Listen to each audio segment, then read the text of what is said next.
श्री गणेशाय नमः। श्री सरस्वत्यै नमः। श्री गुरुचरण कमलेभ्यो नमः। ओम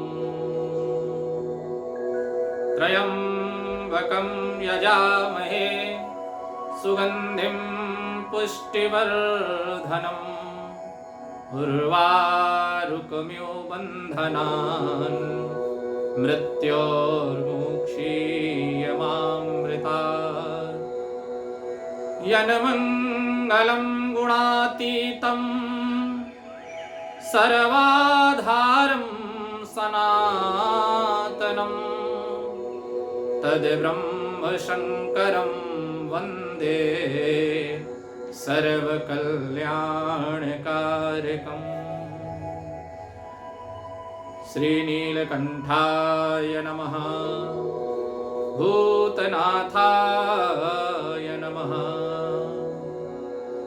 सनातन धर्म के प्राणप्रिय अनुरागी श्रोताओं, विद्वज्जनों, भूदेवों को इस व्यासपीठ से इस दास का कोटि कोटि प्रणाम है। अनंत कोटि ब्रह्मांड नायक देवाधिदेव महादेव और जगत जननी मां शारदा की कृपा से आज यह पुण्य अवसर प्राप्त हुआ है कि हम सब सावन के इस अलौकिक पावन और पवित्र महीने के प्रारंभ होते ही महादेव के वांगमय शब्द स्वरूप साक्षात शिव महापुराण की दिव्य ज्ञान कथा यात्रा को आरंभ कर रहे हैं। यह यात्रा की सफलता आपके सहयोग पर निर्भर करेगी। भगवान की सत्ता भक्त की सत्ता से ही संभव है। भगवान की महिमा भक्त ही गान करते हैं और हम सबको इस कथा से जुड़ना चाहिए। यह भगवान की ही इच्छा है। शास्त्र कहते हैं कि भगवत कथा जीवन के अंधकार को मिटा करके हृदय में परमानंद को प्रकट कर देती है। और यह तो भगवान शिव की शिव महापुराण है। और शिव तो कल्याण शब्द ही है। शिव शब्द का अर्थ ही है कल्याण। जगत कल्याण के लिए भगवान शिव ने स्वयं इस कथा को प्रकट किया है। श्रवणम शिव पुराणस्य सावनस्य विशेषतः सर्व पाप क्षयकरम भुक्ति मुक्ति प्रदायकम। श्रावण मास में शिव महापुराण की कथा का श्रवण करना कोटि जन्मों के संचित पापों का तत्काल क्षय कर देना होता है। जो भक्त इस श्रावण मास में भगवान शिव के इस कथा को सुनता है उसके पाप तत्काल दूर हो जाते हैं। यह सावन और शिव महापुराण का मिलन साक्षात गंगा और यमुना का पवित्र संगम है।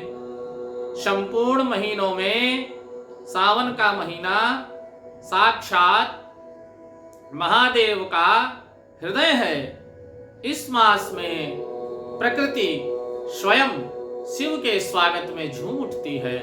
श्रावण मास का सीधा संबंध श्रवण से है। श्रवण यानी सुनना। इस पवित्र मास में जो मनुष्य शिव महापुराण की कथा का श्रवण कर लेता है उसके जीवन के सारे कष्ट कपूर की भांति उड़ जाते हैं। जिस प्रकार कपूर की डिब्बी खोली और उड़ता है, क्षण मात्र में समस्त पाप उड़ जाते हैं, दूर हो जाते हैं। कृष्ण निरावहि चतुर किसाना अजिमे बुध तजहि मोह मद माना। जिस प्रकार चतुर किसान एक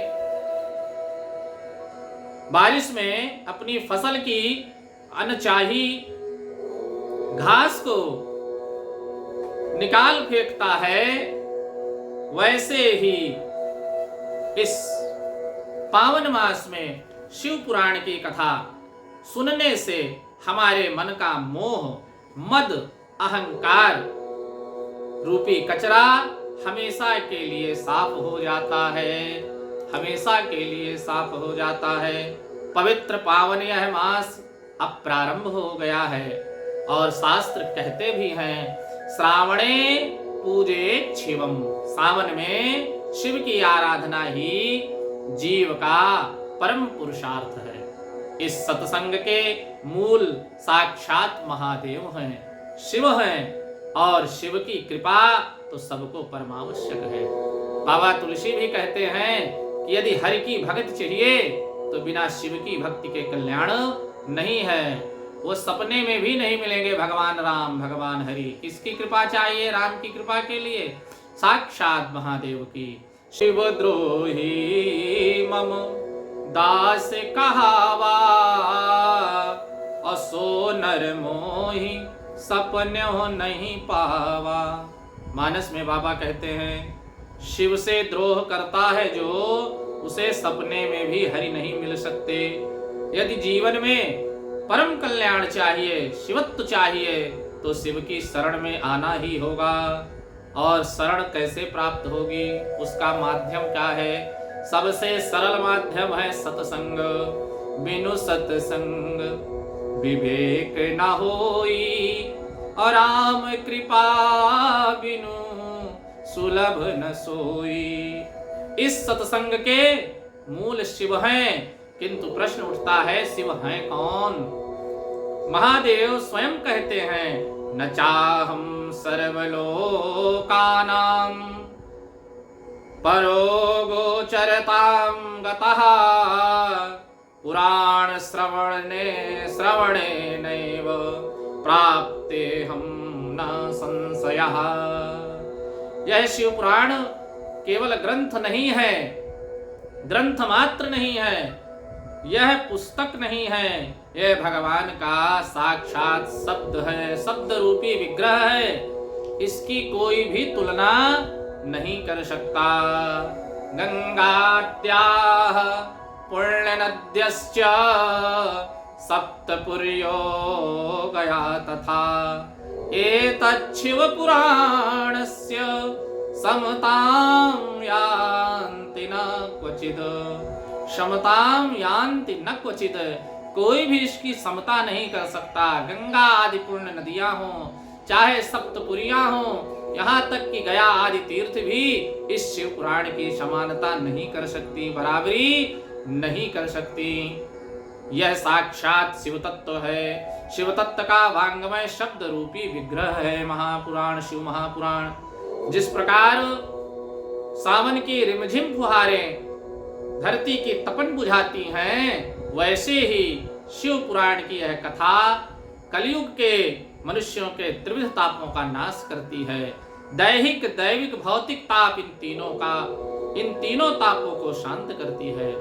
कथा की दिव्य यात्रा प्रारंभ होने से पहले हमको सर्वप्रथम यह जानना होगा, यह जो शिव पुराण महासंहिता है, यह भगवान वेद व्यास के परम शिष्य सूत जी के द्वारा कही गई है।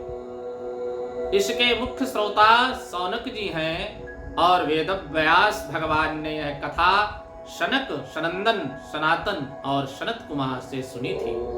श्रीमद् भागवत कथा व्यास जी को देवर्षि नारद ने सुनाई, फिर व्यास जी ने उसका प्रणयन किया, निर्माण किया। इसी तरह से शिव महापुराण की कथा सनकादियों ने व्यास जी को सुनाई। पराशर नंदन वेद व्यास जिन्होंने इस महाग्रंथ की रचना की,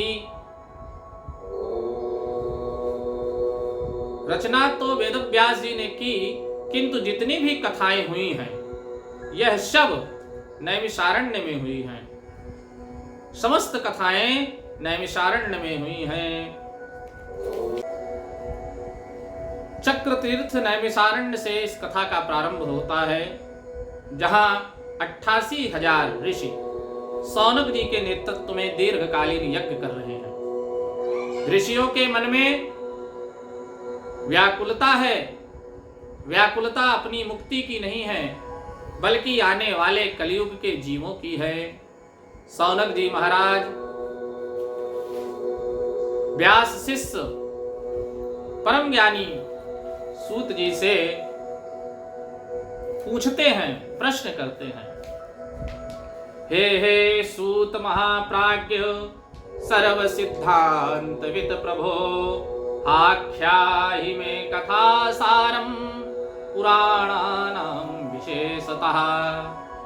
हे महाज्ञानी सूत जी, सौनक जी बोल रहे हैं, कह रहे हैं कि हे महाज्ञानी सूत जी, संपूर्ण सिद्धांतों के ज्ञाता हे प्रभो, मुझसे पुराणों की कथाओं के सार तत्व का विशेष रूप से वर्णन कीजिए। क्यों कीजिए?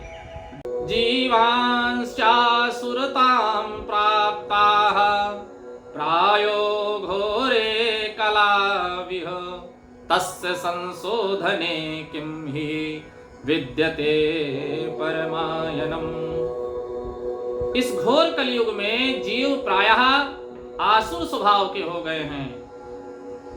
सभी जीव जो भी हैं सब उदर पूर्ति में लग गए हैं। धर्म अधर्म का भान नहीं रहा है। उस जीव समुदाय को शुद्ध बनाने के लिए सर्वश्रेष्ठ उपाय क्या है?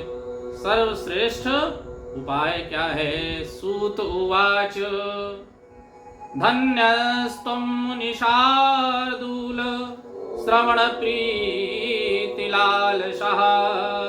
अतो विचार सुधिया वच्मि शास्त्रम महोत्तमम्। सूत जी कहते हैं, हे मुनिश्रेष्ठ सौनक, आप धन्य हैं। आपके हृदय में पुराण कथा सुनने के प्रति विशेष प्रेम और लालसा है।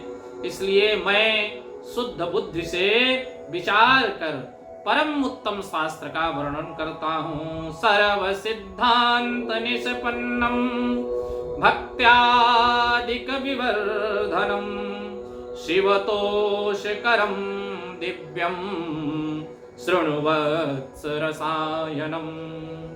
हे वत्स, संपूर्ण शास्त्रों के सिद्धांत से संपन्न, भक्ति आदि को बढ़ाने वाले, भगवान शिव को संतुष्ट करने वाले तथा कानों के लिए रसायन स्वरूप दिव्य पुराण का श्रवण कीजिए।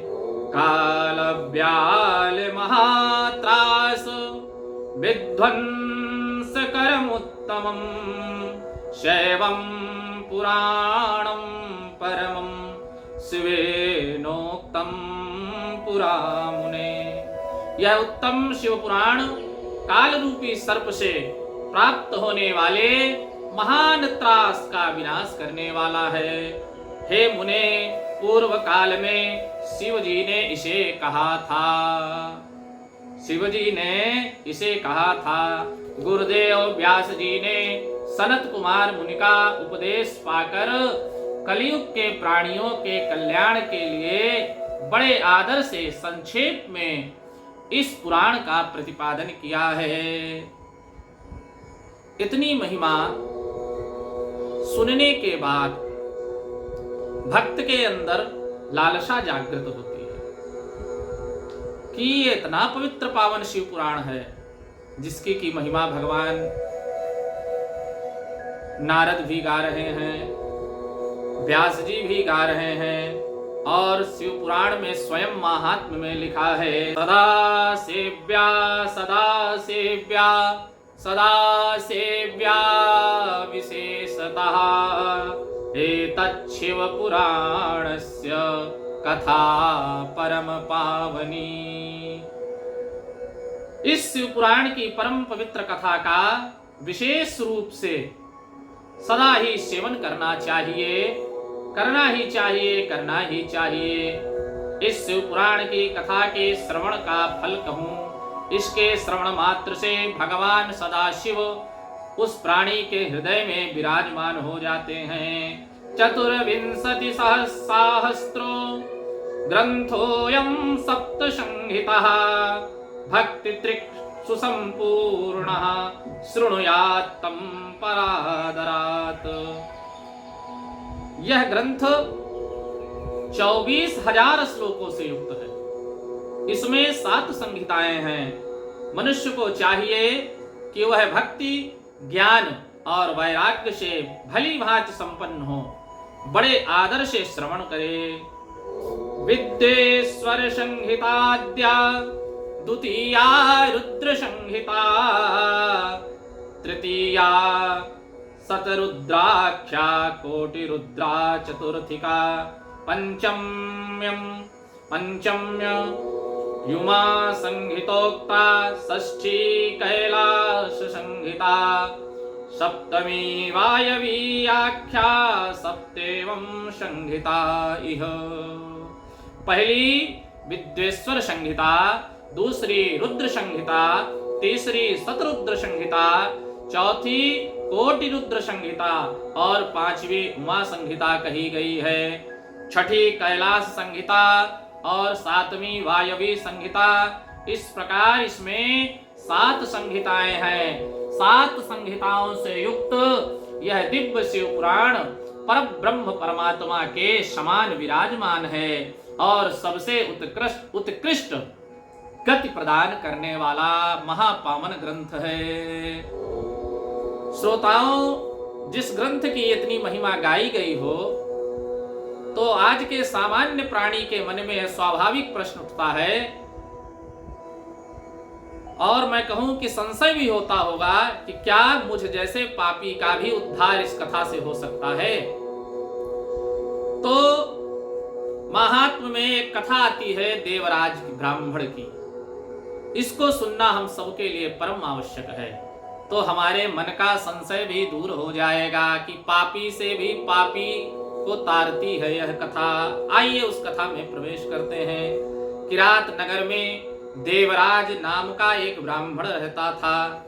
वह नाम का तो ब्राह्मण था, किंतु कर्म से महापातकी था।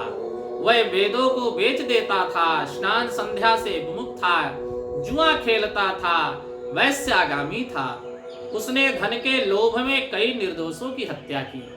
कहां तक कहा जाए कि उसने अपने सोते हुए माता पिता और पत्नी की भी हत्या कर दी और संपूर्ण धन को हरण करके चुरा करके वहां से ले जाकर जिस वैश्या के प्रति आसक्त था उसको दे दिया।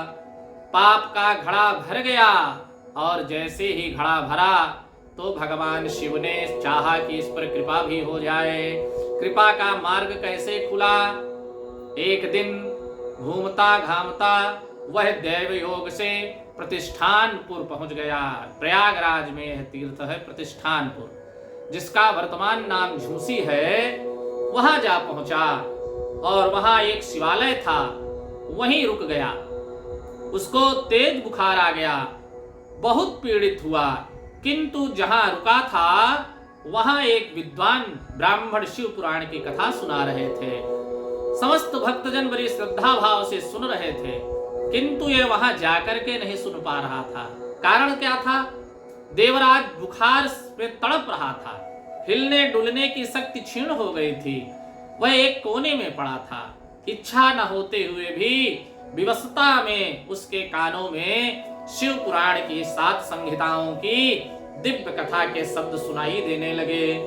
इस प्रकार वह कथा सुनता रहा। सुनने के बाद ज्वर से पीड़ित रहा और कुछ समय बीत जाने के बाद उसकी मृत्यु हो गई। जैसे ही उसके प्राण निकले, यमराज के दूत आए और यमपास में बांधकर उसे यमपुरी ले गए। तभी अचानक आकाश मार्ग से एक अत्यंत दैदीप्यमान बिजली की तरह चमकता हुआ विमान उतरा। उसमें भगवान शिव के पार्षद थे, जिनके हाथों में त्रिशूल, माथे पर भस्म और गले में रुद्राक्ष की माला शोभित हो रही थी। शिवदूतों ने यमदूतों से कहा, छोड़ो इसको, इसे हम ले जाने आए हैं। यमदूत चकित रह गए। उन्होंने कहा, महाराज क्या कह रहे हैं आप?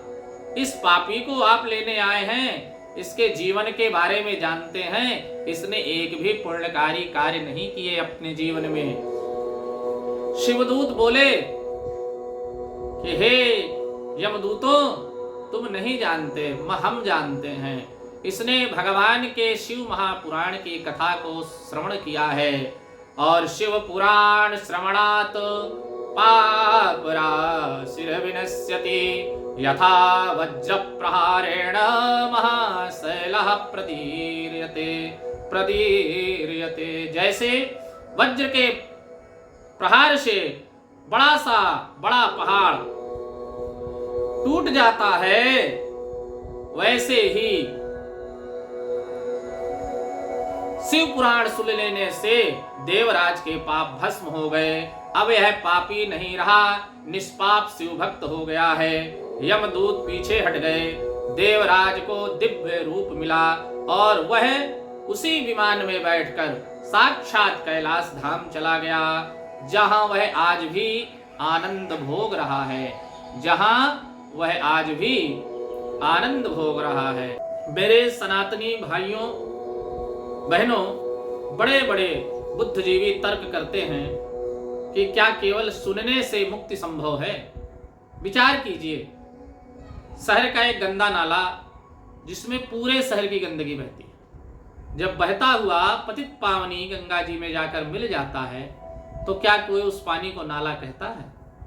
नहीं, गंगा में मिलते ही वह गंगा जल हो जाता है। देवराज का जीवन उस गंदे नाले की तरह था, लेकिन अंत समय में शिव पुराण की कथा रूपी ज्ञान गंगा में जैसे ही वह नाला मिला, वह साक्षात शिव स्वरूप हो गया। इसलिए अपने मन में कोई संशय मत रखिए। सावन के इस महीने में आपकी परिस्थिति कैसी भी हो, आप पवित्र भाव से इस कथा को सुने। पहले दिन की इस कथा में हमें यह शिक्षा मिलती है कि महादेव की कृपा अकारण और असीम है, इसमें तनिक भी संशय नहीं है। बस शर्त क्या है? हमारा मन निर्मल होना चाहिए, छल कपट से दूर होना चाहिए। बाबा भी कहते हैं, निर्मल मन जन सो मोहि पावा, अमोहि कपट छल छिद्र न भावा। इसी बाबा की तुलसी की चौपाई से भगवान की इस कथा को सुनने का हम लोग मंत्र जान गए हैं कि भगवान की इस कथा यात्रा में हम सब पवित्र मन से होकर के जुड़ेंगे और आगे की कथा श्रवण करने के लिए संकल्पित रहेंगे। मेरे प्रिय श्रोताओं, आज प्रथम दिन आपने सुना कि कैसे एक पापी पुरुष देवराज का उद्धार हुआ, लेकिन कल अर्थात दिनों में ना कहकर अगर हम इस भाषा में कहें कि अगले हमारे वीडियो में एक कदम आगे एक ऐसा अद्भुत और रोंगटे खड़े कर देने वाला प्रसंग होगा जिसे सुनकर आपकी आंखों से अश्रुधारा बहने लगेगी। कल हम प्रवेश करेंगे चंचुला और विदुंग की महाकथा में। एक ऐसी स्त्री जो महाभ्रष्ट थी, लेकिन जब उसने शिव पुराण सुना तो वह रोती हुई साक्षात मां पार्वती की सखी बन गई। इन सभी रोंगटे खड़े कर देने वाली कथाओं का, रहस्यों का, परम दिव्य ज्ञान को जानने के लिए कल के दूसरे दिन के विशेष प्रवचन की प्रतीक्षा कीजिए और उसमें जानने के लिए उत्सुक रहिए कि क्या एक दिव्य देवी बन चुकी पत्नी अपने प्रेत पति को बचा पाएगी।